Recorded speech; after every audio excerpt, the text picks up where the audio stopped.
When I graduated college, I was already a millionaire. We lost our banking relationship. What that means is no one bank us. And I'm walking, and you're in high heel, and you have to give that, catwalk. Well, I'm trying to talk about my numbers. Few people try to take on a big market. You have a big dream. You're going to a fight. You're going to a war with not even a machine gun, with a knife. We have very special guest, Jiazi Gou.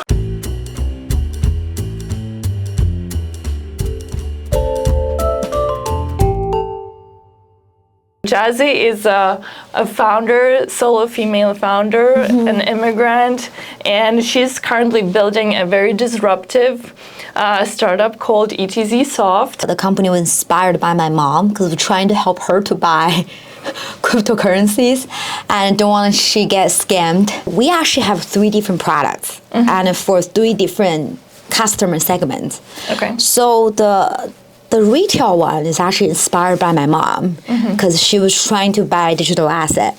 Another thing about my mom, she saved every single dollar in her retirement account because this is her American dream. So we allow you to buy digital asset in your retirement account. So you can take the tax advantage, out of the retirement account. You can also buy digital asset. You can hold it for a long time. There's a lot of perks with it. The money is actually in your retirement account and IRA. The money you make, there's a lot of tax advantage and long-term good thing about it. And so that's one. And the second product is the ETZ Founder Foundation. And this one was inspired actually by, I would say, by my own journey. So I've been founder most of my life, and I was one time also a venture capital investors, and so I never really save as much money. I tend to take a risk and invest. When I invest in digital asset, I had the same approach. I keep going to very wild place. So I have a huge amount of capital gain and a tax liability on it. So I end up launching the founder foundation, which allowed me to donate those money. So instead of paying tax, I now donate to the things I love. I'm a huge, in female power, and I'm huge in education, and my mother is a cancer survivor. I'm huge in cancer research, and so I kind of took the tax in my hand, and then so the Founder Foundation allow you to pretty much smartly manage your tax and use this money to donate to things you love, and while able to transact digital asset. We have 200 tokens trading capability, 400 tokens storage capability, and we're probably we are the largest in that category. So then the third product, which is the ETZ family, this was actually inspired by one of my clients, and this client is very successful. He created one of the largest crypto protocols, but when someone has made so much money, he's a billionaire now, but every time I ask him about something, he always say, "What about my daughter? What about my wife?" Everything is about his wife and daughter, his family. And eventually I was like, we're doing really well for his digital asset, management. We're also doing really well for his tax, management, also charity as well. But we didn't have a product to take care of his wife and his kids. I think that's what drives him actually. And so then I launched ETZ Family. What allow you to do is you can actually open a trust company, which you heard of a trust fund baby, trust fund. Yeah. We allow trust fund to have digital asset. Oh, wow. Yeah. That's new. Yes, very new. Yeah, you can do digital asset in trust funds. You can inherit digital asset part of your trust fund. You can buy inside your trust fund. You can do a lot of things. You can pay for things in your trust fund using digital asset as well. You can even buy life insurance using your digital asset. I love it. Crypto trust fund baby. Yeah, crypto trust fund baby. Tell me more about this use case when the client forgot about their money they had. Yeah. We had this client and who's really young, like 35, and then nowadays people jump between jobs. Yeah. And then so every year and a half he get bored, he get another job. So by the time when we met him, he already had 10 jobs. Some of the job last 7 months. Some of the job last a year. So he forgot the employer was contributing in his retirement. So, and he keep moving around too. So a lot of his meal are in his old place. And then next thing he's in New York, next thing he's in San Francisco, next thing he's in LA. So his meals everywhere. So it was almost like very low chance he would even remember it. And so then, but all your account is attached to your social. And so we were able to look it up. And then he found another $40,000 somewhere. That's amazing. That's huge. Yeah, absolutely, absolutely. And in fact, for a lot of those young folks that in tech, they got compensated really well. Then they jump along all the time, and then there were very good benefits. And I'm not trying to promote tech company here, but yeah. And then we also have one client. He is in the service industry, like he work in different. Like kind of concierge service, like a hotel, like high-end hotels. He jumps around too, and he works in like those Ferrari or like those like dealership, and but in the more client-facing kind of role. Same thing. He have a couple thousand here, a couple thousand there. He forgot about it as well. That's really smart. So that's additional benefit of using ETZSoft, I guess. Absolutely, absolutely. You can find the money that you kind of forgot or lost. We search those money for you. We also consulted the money for you. We roll the money for you. We send the money to places for you. Then we can talk about digital asset investment. So the thing is that ETZ wasn't built to promote like a digital asset only. Yes, we do digital asset most of the time. We were promoting an idea of like live a better life. Like we're trying to promote like every dollar you save, it's another dollar you could be potentially invest. How did you get the money to found your startup? So the very beginning, I was able to self-fund it, the very beginning. And then I was very fortunate. And a lot of female founders told me, like, but what if that wasn't a choice, right? And then, so I sometimes told them that it's not one straight shot. I had to do other entrepreneurship and do other things that worked for some years and to save it up and now have enough financial freedom to now start this company, right? And so for me, go ahead. Can I ask you, how much did you invest at the very beginning in your startup? $2 million. I know that's a lot of money, right? That's a lot. Yes. Yeah. But that would last me for some time. And but for other entrepreneur, I would say you may want to raise money, a little bit earlier than me. I didn't have the idea straight to raising money or apply for Y Combinator. No, I didn't. I sit on my idea. I did research. I already spent legal fee on it. Tried to talking to lawyers. I was kind of building a beta product, like a minimum viable product MVP. I was talking to some potential customer already. I even onboard some of them. And then I went to raise money. So but the flip side of it, the good and bad is the good side is that I didn't give a lot of shares. My valuation was pretty high because I went really far before I raised money, right? And so that's the good side. The bad side is I put my own money at risk. What if it didn't work out? So I think you have to see what you got, like what you have in the bank. How long you can live on this, right? Before you need the money. If the answer is you don't have any time, then you're gonna have to take on the stress of fundraising. So basically, from what I understand, you kind of built your financial freedom before you started ETZSoft. So tell me more about what were your practices? How did you do that? How did you manage to do that? Yeah. Actually, it's very, very interesting. It started from college. Like I had one summer, I had done 2 internships to save money. Okay. And the minute I had my first $30,000 or something, I invest the money. Like I invest in stocks. And that did really badly. I went on some forums and see what people are talking about. So you didn't know quite anything about investing? No, I don't know anything at all. And then realized that normally when people want you to buy, it's actually time you want to sell. Like it's time that they want to sell, but because they told you to buy. So then I realized that, okay, now I start taking classes. on like investment, and I was reading books, and actually a lot of them really help you start it, but you still have to figure out what's work for you. You know what I'm saying? So then I start investing stocks where I call them like undervalued, which is like a Warren Buffett kind of style. Okay. So like called fundamental investor. So I was looking at some of the business they're doing actually really solid, but their stock are undervalued. That means that you're getting a good deal. So I start buying those companies. Yeah, so did you have some sort of strategy buying those stocks? Did you hold? I was buying and I was holding actually. Some of them did really well, some of them didn't do well. Then I started learning programming. I started learning like softwares. Then I started going to day trading. Yeah, day trading and also like systematic tradings. And I started doing like long short, like buy sell.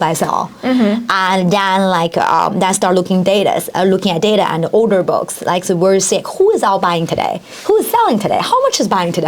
It's kind of give you the idea of like what people are thinking about the company. And also using like certain tool to read newspaper faster. Like now you call it the AI now, but like actually angel investing as well. So I had a multi-strategy. I have stock trading, I have a private market, which is like I invest in some other entrepreneurs, and then eventually when I graduated college, I was already a millionaire. Wait, so you started angel invest while you were still at college? Yeah. Oh wow. Yeah. Okay. How many startups actually did work? Like the ones you invested in? Because no one would take such a small check. Like my check is really small. How much did you invest in startups? Like $10,000, $5,000, nothing more than like $20,000 kind of thing. I think the biggest one I invest was my best friend, which is right after college. I invest like $100,000 in his company because it's my best friend. I was doing SPVs and stuff like that, and then probably 2 or 3 worked out. The rest didn't work out. Yeah. And then but those 2 or 3 worked out. It did really well. So then I got 2 or 3 out of how many? Probably 15. Actually, there's still a couple of them still hanging there. Just wasn't able to exit it. Yeah. Maybe one day. You do never know this, right? Never know. Yeah. After that, I was working at like some investment firms, and I was saving up as much as I can as well. But when I save, I don't save it to buy like a material thing. I save to invest because I'm obsessed over that too. And then so I'm obsessed over like investing. And so eventually I grow to become a multi-millionaire before age, I would say, probably like 27. So you invested $2 million in your startup. How much did you have for yourself at the time? So that like, how much money you had for your own survival? I'm actually a very simple person. This is actually, I don't recommend to everyone, but when I decided to be a founder, it wasn't really just how much money I had. I actually pretty much put a majority of them in this company.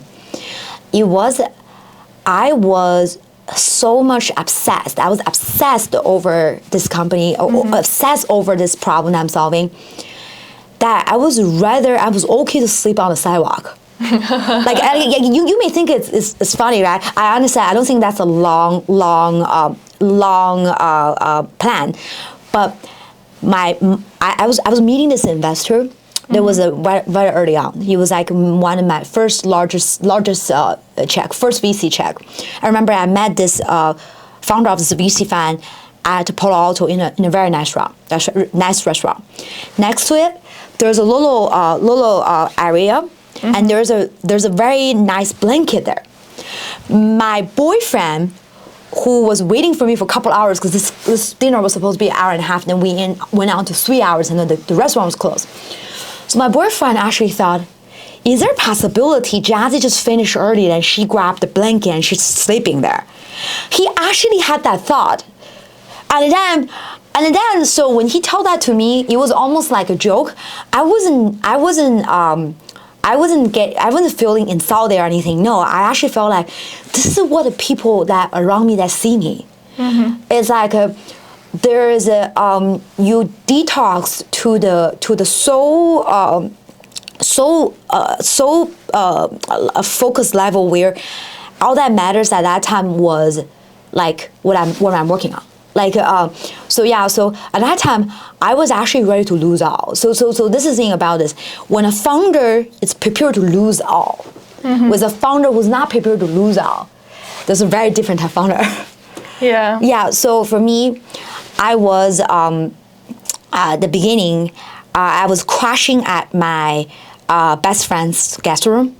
He always joke about it rent free, and he said I need to do some housework or do some chore to pay for my rent, which I was not, But with someone who have $2 million in their own company, you think this girl can live anywhere, like in a very nice condo, but it wasn't that. It was like, I wanted to be all in on that company. I want to feel what it's like to be eating pizza 5 days and then, like working 120 hours a week on something you love and you're passionate. I want to be like that. So when I decided to be a founder, every inch of me was like, if I lose all, I'm going to go big or I'm going to go home. I was ready for that. And the home could be lose everything. Then you know what that means? Maybe that's just life. Maybe that's just what I meant to be. And then so at that time, my life just went from, I'm no kidding, from quite a luxury life to people saw like every year go by, my company worth more, I seems poor. Like this is actually true. Like before I working for some big companies, every year goes by, I was getting richer. I was buying nice things for myself because those things make me happy. And then, very short period of time though. And then I realized I wasn't happy. Then when I started my company, all my happiness was on the progress of the company. Everything, I started buying myself nice things. I still have like nice jacket and stuff there and there, but it's not even close to what I used to do. And then like, I don't wear any like jewelry or whatever. It doesn't represent me anymore. It doesn't make me happy anymore. It was my company. So my company get richer. People see me, they think I'm poor. My place, I used to have a place that's 2,000 square feet. Now I have a place 580 square feet. I downsized 4 times. I used to have a sports car. Now I ride around with I still kind of kept one of my cars, but then I ride around in my boyfriend's Honda. And then completely, the mindset completely changed. I love my team. I love my family. I love my customers. And I love my product. I love our mission statements. I no longer love penthouses, nice cars, and then like the other like private jets and stuff like that. So that was a big shock to me, be honest. That was a big shock to me. And then I minimized my spending. I maximized how much I can make liquid, like how much liquid money I have to put in the company. So I minimized my spending, maximized what I can put in the company, and those capital was to grow the company. And ever since, those money have always been going to the company. Even investors' money, it's all going to the company. As till today, we don't have an office. Today, we are 3.5 billion AUM, and we don't have an office. We work off from the common area in our homes. Seriously. Because it didn't help us to service our client better. So we spent all that money on security, on reporting, on regulatory, on licensing, on engineers, on user experience and all that stuff. And it made a difference. And I applied the same concept on myself. You know what it tells me? I think your shift from luxury lifestyle to very minimal lifestyle, it means that you kind of redefined what success means to you. For sure. And what it feels like you found your purpose and your mission, and you're fully zeroed absolutely. in on it. And if you think about it, like when me and my parents, right, we came to US, we're very poor. We're very poor. My dad actually washed dishes in Chinatown. And my dad couldn't pay for cell phones. He used to walk miles to go to gas station, use the payphone to call me. And my mom cleaned other people's, like rooms, and now she's selling shoes, right? When I was younger, I'm no joke, I used to don't know how to tell people what my parents do, because I feel like people would not take me seriously. Today, my mom in my photos front her work card and with my graduation photos.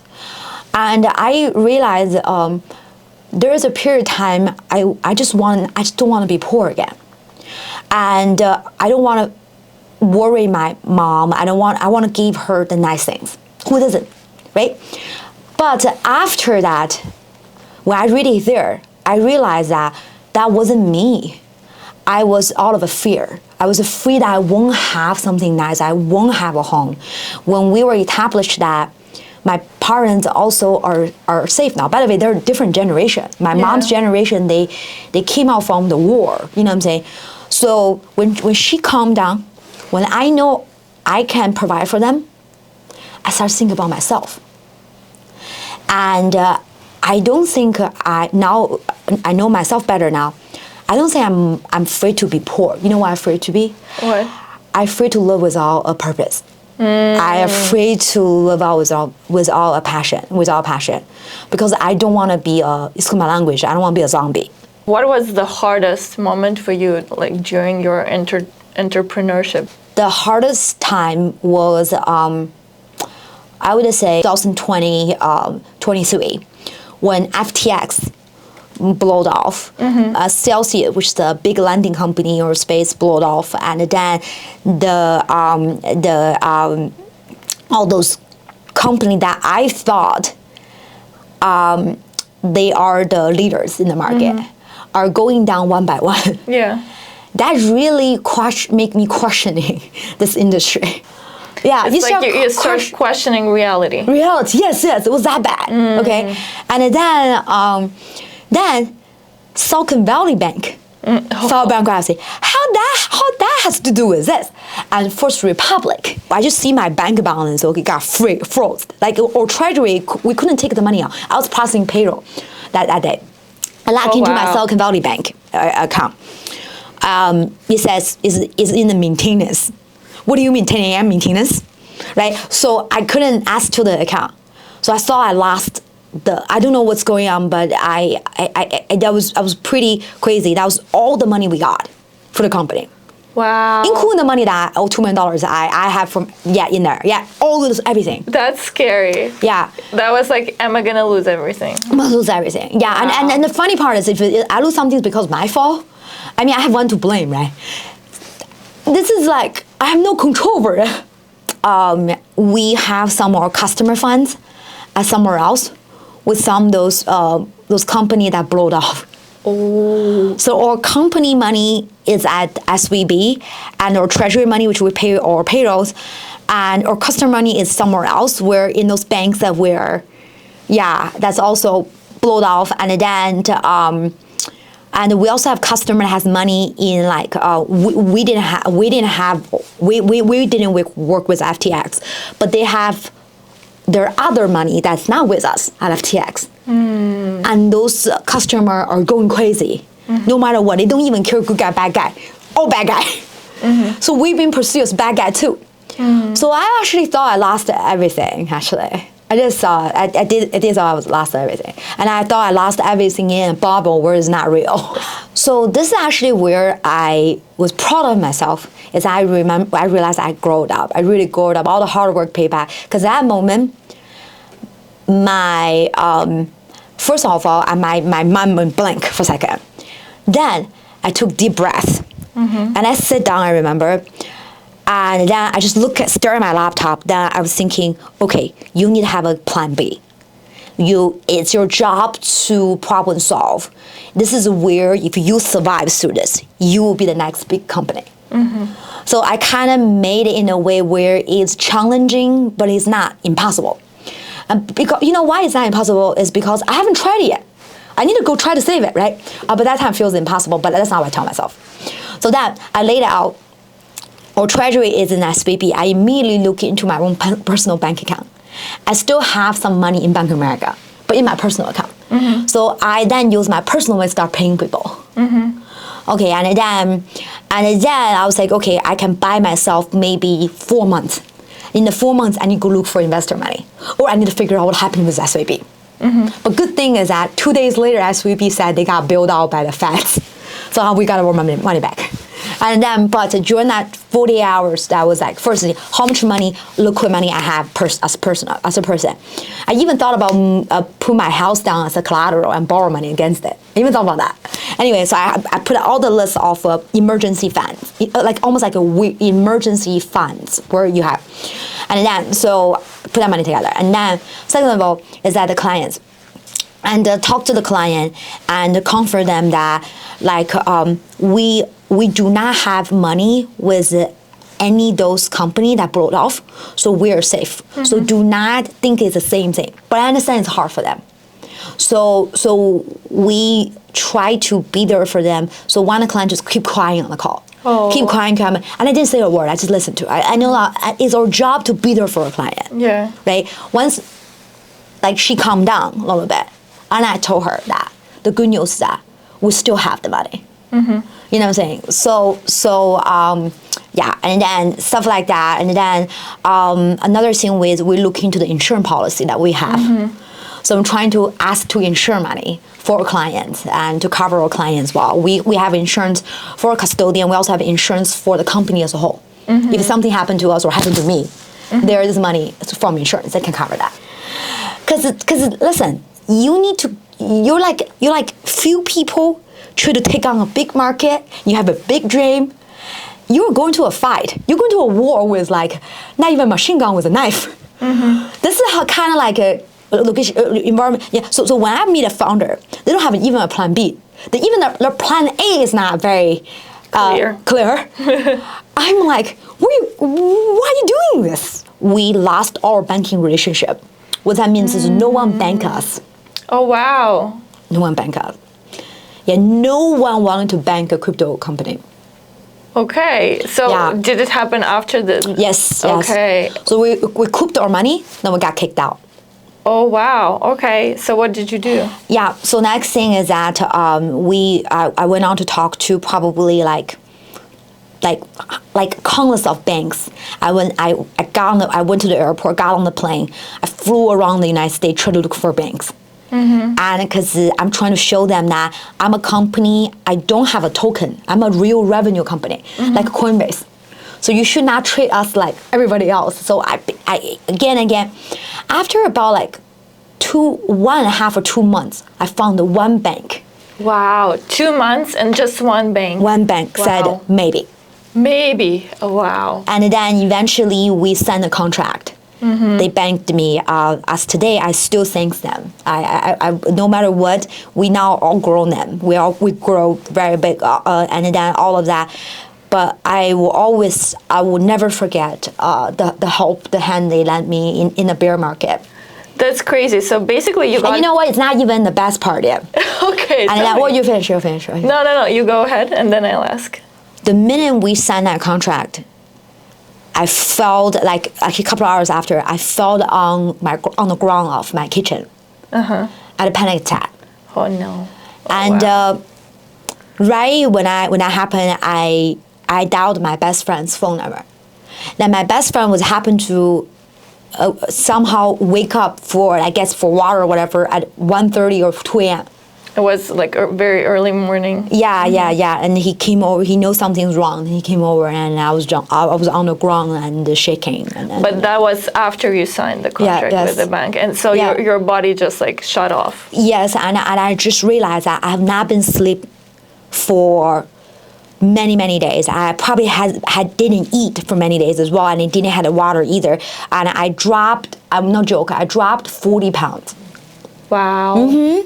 I dropped 40 pounds in that period of time. So without even recognize it, because you couldn't even think other than keep looking for banks. That meant that what happened if you didn't find a bank? and it's over. That's over. Yeah. So the stakes were really high. Very high. And of course, I got rejected, of course, many, many times, right? But I just tell myself, it's okay. The next one would be the one. Then I keep getting on the plane to see next bank, next bank, next bank, next bank, next bank. Yeah. So they didn't want to have you as their client because of this whole cryptocurrency bubble that kind of like... Yeah, no one want to have a thing to do with crypto. And they also don't want it to take on the next FTX or something. And then they got audited or something. Like, no one even want to touch that money. Bank is very risk reward. And we were at the most risky business, and then one of the most risky business, and then under like a super attack that's not from outside or from our own people. The FTX is their own people. They're not my people, but anyway, like we never work with them. But you know what I mean? They're crypto people. Yeah. They blow off themselves by using customer funds. Like this is a funny thing, okay? This is a thing. Until today, I couldn't understand. Like a lot of founders, they kind of regularly use their investor money there and there sometimes. Like, oh, you know what, let's call this office, right? And a lot of business people say, oh, this is a business trip. You know what I'm saying? Like some people say, I'm gonna, you know, how many business owners has like, oh, I'm gonna write off this one. I'm like, oh, this is my new refrigerator for my restaurant. New car. Right. So exactly, like people all do, right? I'm not gonna like, you know, but since when you think you can use your customer money? Like this is like something I couldn't understand. We're just like, it's your customers' money. If you look at how much FTX was making and how much they're spending, the number doesn't add up. Yeah. Even you use the investors' money plus whatever they're making, still less than what he was spending. So where did the money come from? I'm curious, finally, to ask you about Miss North America. Oh my God. Oh my God. This thing has been like, oh my God. I'm in a very male-dominated industry. And so in digital asset, you have like single digit of female founders. And being a founder in tech, it's already pretty low probability. And then in digital asset, even lower. And sometimes you become masculine. You still want to see your feminine side of you. But I don't have a place to even dress up. Like I work just like, I work like no kidding, I work like 100 hours a week for 3 years straight now. I felt I want to let it out. But me letting it out is I always go big or go home. I don't do it. I don't do it 5%. I do it. Like, most feminine thing you can do is to sign up for a beauty pageant. Another thing is that beauty pageant has always about girls in certain stereotype, right? Which is I was never in that category. Why disrupt the beauty pageant industry, which it seems worked. And so I signed up, and I got accepted, which is I did not expect that. I got dropped off there where my mom lived. We were in Palm Springs, that competition. My mom is about an hour and a half away or 2 hours away from it. She was like, because it was a whole week. If this is over, if you got eliminated in the day one, let me know, I'll pick you up. And then second day, if you got eliminated, it's okay. Don't take it personally. We'll pick you up. It's not your thing. It's not your thing. Jiazi, it's not your thing. You're not made for this. All that stuff. And so I kind of just made it my thing. I showed up with all the clothes. Other people's clothes are handmade, tailor-made evening gown. I bought all my dress on Amazon. Seriously. Talking about disruption. Oh my God. Love it. I bought it on Amazon because there's no place you can go and it's overnight shipping. And and it's also free return. And also don't have to leave the apartment. So I read the measurement, I measure myself, I made a measurement. But I bought everything on Amazon. It's dirty on Amazon. And then this is hilarious. The best story ever. And then I went to beauty pageant, show it with a suitcase of Amazon clothes, where everyone else came with like agencies, like makeup artists, like hairstylists, like all the stuff. Assistants, they have assistants by the way. Assistants. I'm not sure. And next thing is that we have a rehearsal. Right? We have the rehearsal. and then we were on the stage, but I have a investor call. So I, on the one ear, I will have my AirPod, and I was down in the Zoom in my hand. So I was talking on the stage, because if I leave, then people don't know, like, they got a mess, because we all have our own position. Other people don't know the distance. So to be a team player, you should be there, right? So I'm there, but I have to work. So then sometimes they say, Jiazi, this way, or come friend. So I would talk to investors, say, yeah, this quarter then we actually increased stuff, the revenue, blah, blah, blah. I was rocking, and then you're in high heel, and you have to you have to give that, catwalk. Well, like, I'm like trying to talk about my numbers, but anyway, so then, oh my god, it was so hilarious. And then and eventually in the end I won. I won. And then I did have an investor told me this was the reason why he's more sure that I'm one of the best investment I ever made. I don't know why he say that, to be honest. I think it was able to pick something, even to be comfortable with something you least expect, and you in the environment you're very uncomfortable. I was super uncomfortable, by the way. I don't even look like one of them. I show up with my hoodies, my company hoodie, ETZ, and then like I have no makeup, and I show up, and they are all like on like heels like this, and then so I was like, oops, okay, I need to put on some makeup. Can you tell me a little bit more about your leadership style at your company? So like, how do you lead? I guess how many team members do you have, and like, what's your leadership style? This is where like I feel like people's gonna probably shock them a lot about the size of my team. I have a 4-people team. So terms of revenue for HighCon, we're actually the highest. We actually are by far the number 1. And then like it's because really to the leadership style. Like as an entrepreneur, you have to find what's work for you. Some entrepreneur need to have a big team. Some entrepreneur like to build relationship and with the one-on-one report. I'm more like the leadership one, like one-on-one. Yeah, one-on-one. So my leadership style has been like I think as the founder and CEO, my job is make sure we always have money in the bank, and we make sure our direction is correct, and make sure I hire the best people. Those 3 things.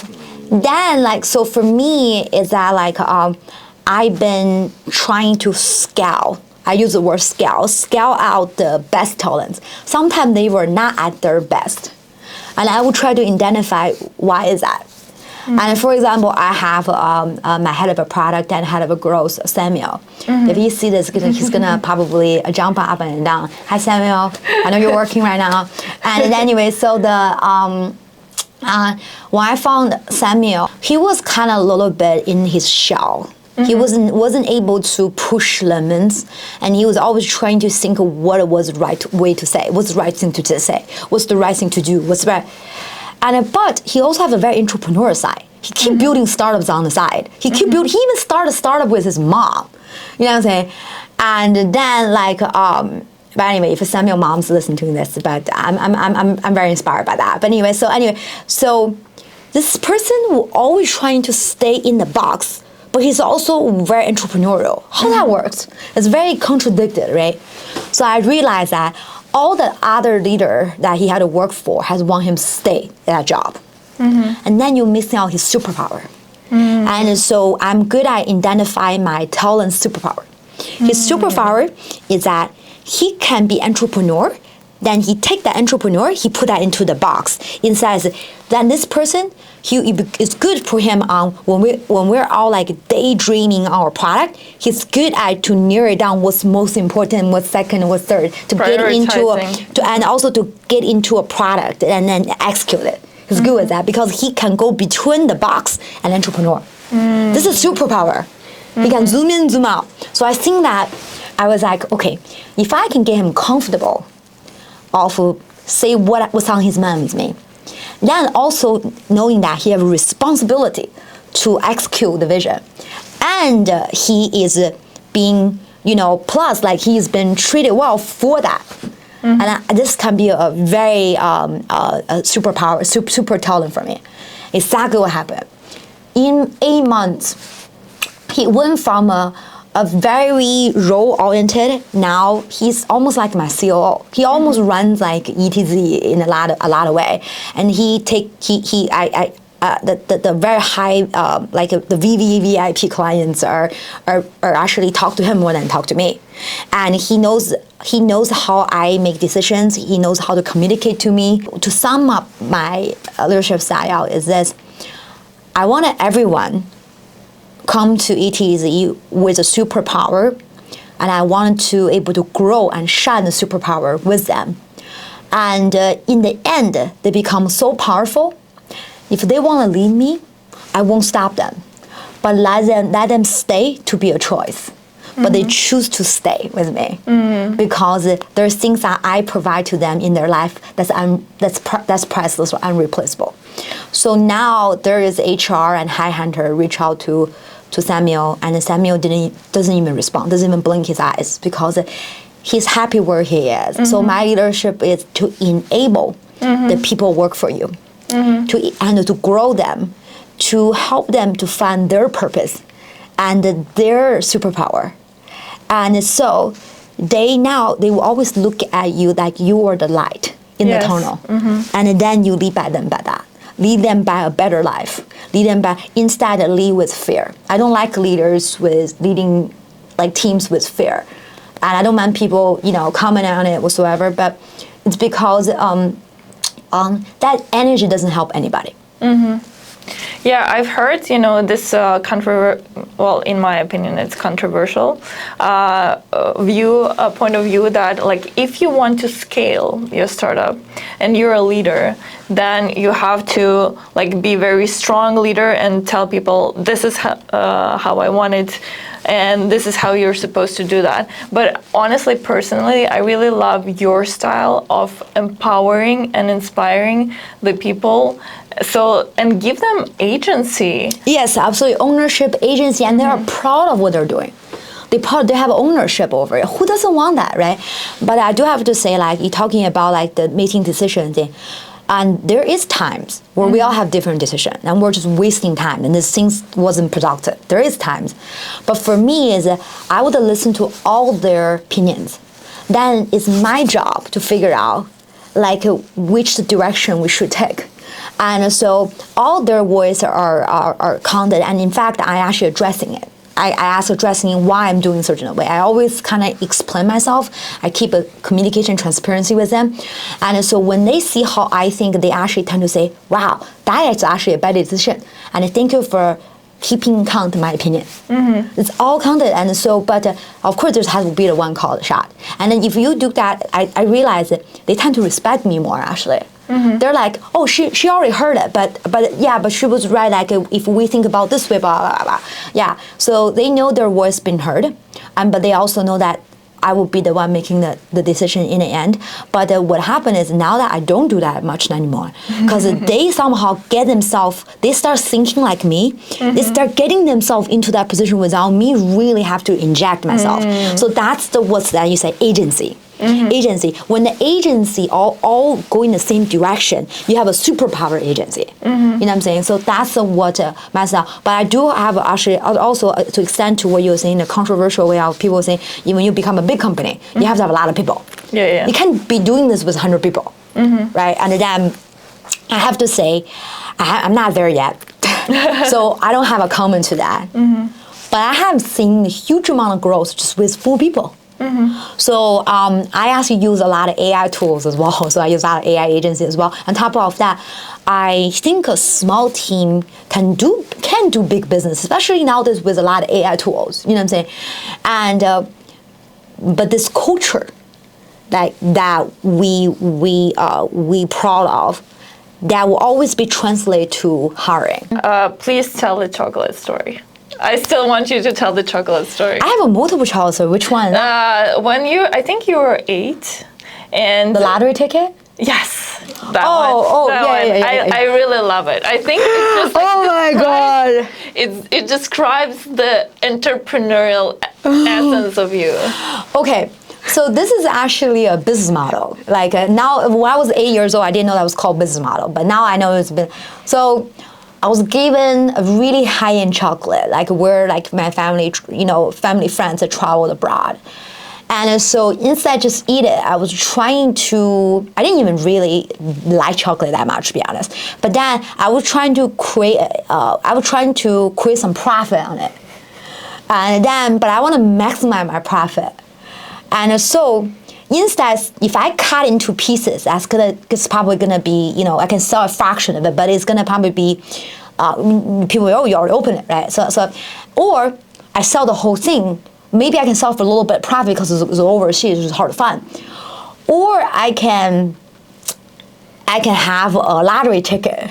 But if I charge 50 cents buy a lottery ticket, then you could win this $3 chocolate bar. And then 50 cents, you couldn't buy such a nice overseas chocolate. So then end up, there's like 100 people bought my lottery ticket from my school. And then in the end, I sold the chocolate for a lot more money. Yeah, I would say like I probably sold 100, 120, so I made like $60, 60 renminbi. Yeah, 60 renminbi. So I tripled the profit. Yeah. And you were 8 years old. I was 8 years old, yeah. Yeah. What I'm learning here is that try different things. Oh, try. Don't keep thinking about it. Yeah. Don't think what if, and don't just like stay at home and wishing you were someone else. You have to go do it. Because you're just wishing that if it's that easy, like Gina bottle, you make a wish, it happens. Now, I wouldn't be working 100 hours a week. And then, right, like, once again, I love what I do. But anyway, so so you have to like, put action into where your words are and into where your heart is. And that's the beginning, but at least take the first step. Then figure it out. Yeah. Okay, and it's a wrap. Yay!